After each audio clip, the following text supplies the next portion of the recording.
What's up, everybody? Welcome back. So this is my RR24M that I showed, and I think the last video I compared this to my Indonesian RRMG, which actually I found a new home for. I've got a amp I'm working on acquiring. It's a JCM 2000 DSL50 with a 1960 AX cab with the greenbacks in it. It's pretty rad half stack I'm working on getting.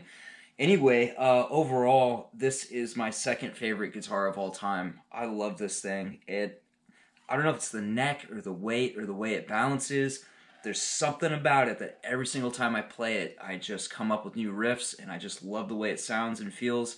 Even though it's got an EMG 81, my least favorite pickup, in this guitar, it just works, man. I might try an 85 just to see what happens, but I'm just really digging this guitar. But it's got a big flaw, which I can't believe I forgot to mention in my last video comparing this to the Indonesian one. It's kind of a big deal, but the way I play, it's kind of okay, and I can fix it, but I really shouldn't have to. These were, I think, like $1,400 when they were new. It's a 2008. You know, after the buyout thing. So let's check it out. Let me show you what I got going on. So it's kind of a twofold thing. And I'll mention, if this was a bolt-on, it'd be a super easy fix. Like super, super easy. All I'd have to do is shim the neck and shift the neck over a little bit. Let me show you what's going on. So notice the space between the edge of the fretboard and the high E string. There's plenty of fret there. There's plenty of room. Are you able to see that? Yeah, I think so.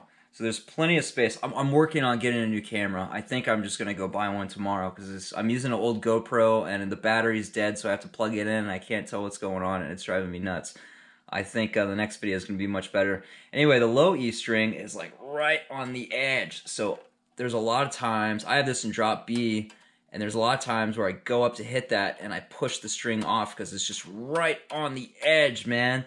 And it's like, if this was a bolt-on, I could just loosen the bolts a little bit and shift the neck and the body, and it'd be perfectly fine. The other issue is the neck angle. It's like almost perfectly flat to the body, and that's awesome, but the routing on the Floyd was not made nearly as deep as the Indonesian one, which was actually an improvement, because that one was a 2013. I can't... It stops before I can go all the way. So when I'm dime squealing, it just stops. The base plate actually hits the wood. So this wasn't routed. Oh, dude, I should have pulled the cover off for this so you can see what I'm talking about. I gotta redo this. Fuck. All right, so on this guitar, there's a little piece of wood right here. Let's see how if you can see that. Dude, I've got my phone as a monitor for this thing, and there's such a delay that I can't even tell. I'm buying a new camera tomorrow, guys. This is gonna be so much better in the future. There's a piece of wood right here that when you pull up on the bar, the base plate hits. And I think if I pull this piece out, which is totally unnecessary, you do not need that, I can get it out. But the problem is, I took it apart, I took all the saddles off, and the 3 screws that are in here holding the block in, the main trim block right here, are totally stripped out. So somebody tried to get this off before and they couldn't. And I gotta take it apart again, and it's set up perfectly and it plays so good, and it's got brand new NYXLs. I just don't want to do it. But eventually, I'm going to have to take it to work. I have a drill press there and get the old bolts out. I'll probably just put a big block in, even though it doesn't need it with these Floyd Rose 1000s. It just doesn't make a difference in these. It really does in the old cheap like Jackson branded or anything less than a 1000 series Floyd. But anyway, I'll pull this piece out, which is totally unnecessary. Put a big block in, and I'll get a little bit more. And dude, I might just bust out the router and knock these pieces of wood out. These pieces do not exist in the Indonesian one or any of the new ones that I've seen. They're purely cosmetic. They're so that from the top you can't see through, and there's just no need for them to be there. So I think I'm going to get the router out and just fix that so I can get my dime squills in, dude.